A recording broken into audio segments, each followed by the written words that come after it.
Selamat sore, di sini saya akan menjelaskan kode praktikum saya pada week yang ke-12.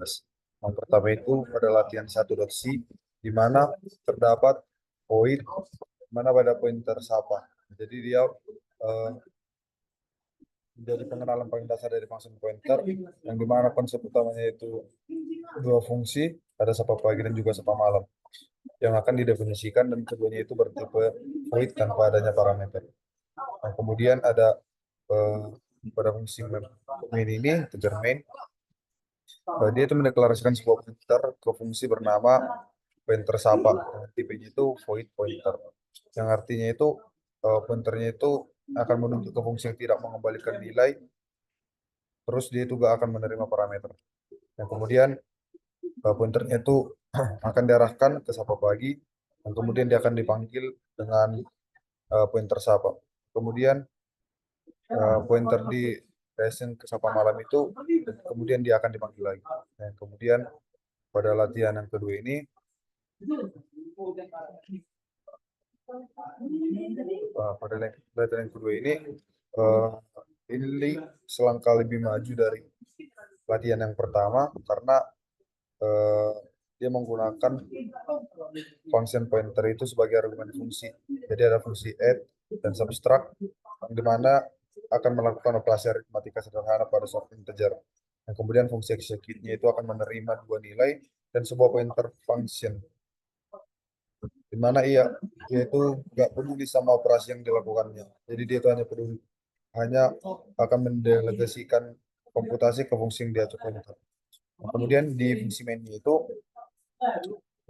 itu pointer path-nya itu diarahkan ke add, lalu diteruskan ke execute. Kemudian subtract-nya itu diteruskan langsung tanpa variabel perantara. Jadi pada latihan kedua ini fungsi itu dapat menerima fungsi lain sebagai parameter. Jadi ini menjadi dasar dari pola callback yang banyak dipakai di berbagai sistem nyata. Yang kemudian itu pada bagian tugas filter array.c, di mana pada line ketiga sampai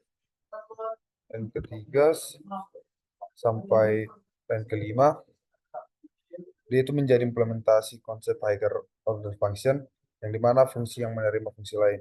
Di mana ada filter array menerima array dari sebuah fungsi predikat kondisi. Kemudian dia akan mengintegrasi array dan mencetak elemen yang lolos uji predikat. Kemudian ada tiga predikat yang akan didefinisikan.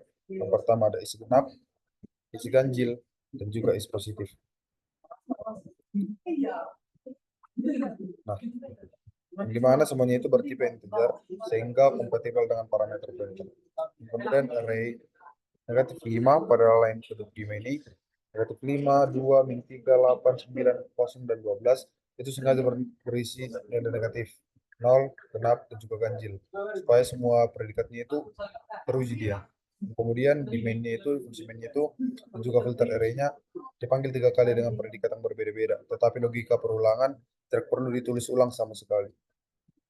Nah, kemudian ada kalkulator dinamis.c, di mana terdapat float. Nah, jadi fungsi float ini dia itu menjadi penggunaan paling canggih di antara semua file yang ada di sini, dari latihan 1, latihan 2, latihan 3. Latihan 4 inilah yang paling canggih dari semuanya, karena dia itu array of function pointer. Terus dia tuh punya 4 fungsi aritmatika, ada add, subtract, multiply, dan juga divide. Yang dimana dia itu akan disimpan ke dalam satu array pointer operasi 4. Kemudian array stringnya itu nama operasi 4 yang dibuat paralel untuk tabel tampilan menu. Dan kemudian penggunaan masukkan indeks 0 sampai 3. Kemudian programnya itu akan memanggil operasi pilihan angka 1, angka 2 tanpa if else ataupun switch case. Kemudian fungsi divide-nya itu dilengkapi pengecekan pembagian oleh 0 supaya dia itu tidak crash. Kemudian validasi indeks supaya tidak terjadi akses array di luar batas. Sekian penjelasan saya pada kode week ke-12 kali ini. Terima kasih.